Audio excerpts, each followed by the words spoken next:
في المصحف كلمات رسمت على غير عادة العرب، أوقفت العقول مذهولة. رحمة بتاء مبسوطة، حيث ينتظر رحمة بتاء مربوطة، ونعمة بدل نعمة. وسوى ذلك حالات كثيرة لم يعهدها الخط من قبل. فلما رأى المعترضون أن الرسم يخالف قواعد النحو التي استقرت قرونا، صاحوا: هذا تحريف. وبهذا فتحوا بابا للتشكيك. مدعو الشريعة عجزوا عن الجواب، إذ المصحف في أعينهم طلاسم لا تفتح إلا بمفتاح ينسبونه إلى النبي أو الصحابة. كذلك عجز أهل اللغة، إذ رجح سيبويه الشعر الجاهلي على كلام الله، وعد ما خالف الشعر شاذا لا تبنى عليه قاعدة. وبهذا استقرت قواعد العربية على غير لغة القرآن، وبقي السر مطمورا تحت ركام من الضياع. لكن الحقيقة هي أوضح من أن تدفن طويلا. فالاختلاف في الرسم لم يكن عبثا، بل خطة دقيقة رفعت العربية إلى مستوى لم تعرفه من قبل. صار لكل معنى رسم يخصه، ولكل حالة وجه يبينها.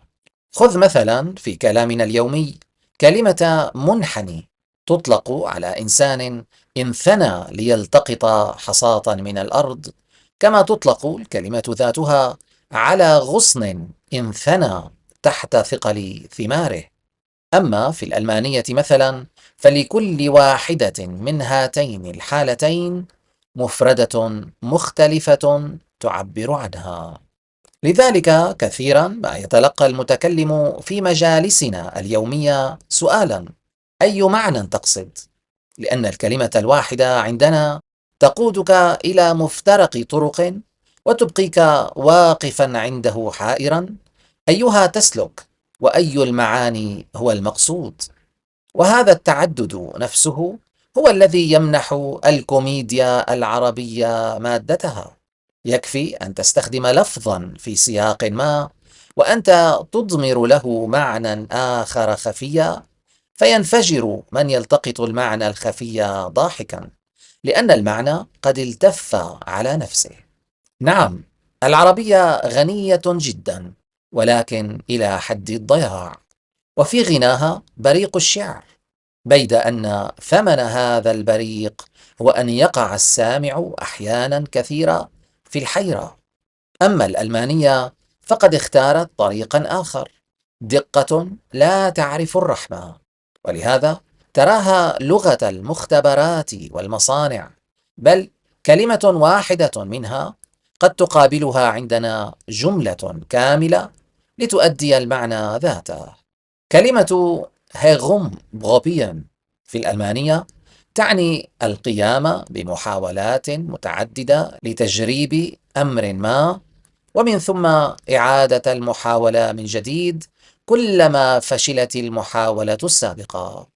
فتأمل الفرق: لغة عملية يفهم العامل أوامر رئيسه فيها بلمح البصر فينفذ فورا، مقابل العربية التي يحتاج فيها العامل إلى شرح مطول حتى يدرك بالضبط ما المطلوب منه. من هنا جاءت خطة ميكائيل حين عرب المصحف مترجما إياه من لغة الملأ الأعلى. لم يقبل أن تبقى الكلمة الواحدة تحمل أوجها متعددة، فخصص لكل معنى مفردة مستقلة. مثلا جعل رحمة بتاء مربوطة تدل على نوع من الرحمة، وجعل رحمة بتاء مبسوطة تدل على نوع مختلف. بل جعل عبارة من مثل رحمة الله تختلف في معناها عن عبارة رحمة من الله، وذلك سواء باختلاف رسم التاء أو بتناوب حرف من بين حضور أو غياب. وهكذا فعل ميكائيل في سائر تعابير الرحمة. وكذلك في سائر المفردات القرآنية، حتى صار اللسان العربي في المصحف أشد دقة من الألمانية، بل ومن كل لغة في العالم. وانفصلت اللغة الاصطلاحية القرآنية عن العربية التقليدية التي تدرس في كليات الأدب.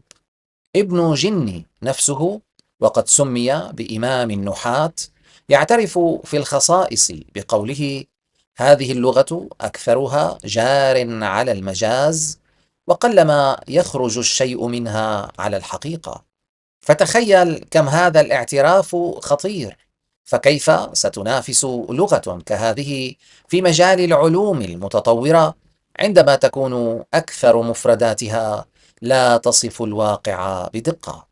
وما صنعه ميكائيل ليس معجزة بلاغية وحسب، بل خريطة طريق لمجامعنا اللغوية. فمثلا حدد للهمز معنى واحدا ولللمز معنى آخر فلا التباس، وميز بين السخرية والاستهزاء رسما ودلالة، بينما المعاجم اللغوية فلم تميز بينها. فليأخذ علماء العربية بهذا الأسلوب، ولينسبوا لكل مفردة معنى واحدا محكما، فبذلك تتحول العربية من ثراء مبعد عن الدقة إلى آلة صارمة تنافس في كل حقل من حقول الصناعة والمعرفة. وبهذا نستثمر كثرة مفردات العربية في صالحنا، فنطورها ونواكب التطور معها. إن كل ما سبق يقودنا إلى جانب آخر من الحقيقة. فحين كان ميكائيل يلقي بالآية على قلب محمد، كان يشير إليه أن اكتب التاء هنا مبسوطة لا مربوطة. وكان محمد الذي لا يدري من الخط حرفا يمرر الأمر إلى كتاب الوحي كمن يسلم مفتاحا لا يعرف له بابا، فينفذونهم بدورهم أوامره دون أن يدركوا الحكمة ولا الهدف.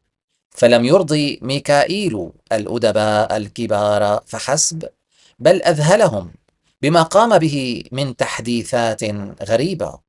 ثم تبين لمن تأمل أن الغرابة ليست عبثا، بل هي سلم يرفع اللغة إلى سمو لم تطأه من قبل.